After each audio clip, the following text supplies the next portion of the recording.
வந்து நந்தியாவட்டை பூ பாருங்களேன், எவ்வளோ அழகாக இருக்குன்னு. டிஃப்ரெண்ட்டாக இருக்குது. அங்கே வீட்டில் ஒரு ஒரு நந்தியாவட்டை இருக்குது, ஆனால் அது வேறு நட்சத்திர டிசைனில் இருக்குது, இது வேறு டிசைனில் இருக்குது. ஆனால் எவ்வளோ அழகாக பூத்து குலுங்குது பாருங்களேன். பார்க்கவே வந்து கண்களுக்கு ஒரு கவர்ச்சியாக இருக்குது. இது பாருங்க.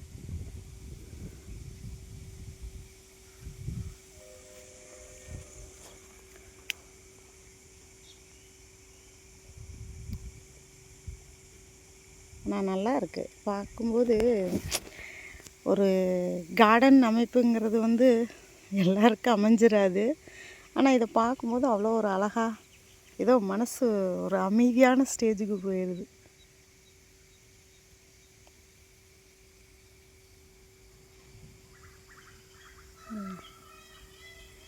எவ்வளோ அழகாக பூத்து குலுங்குதுன்னு பாருங்கள்.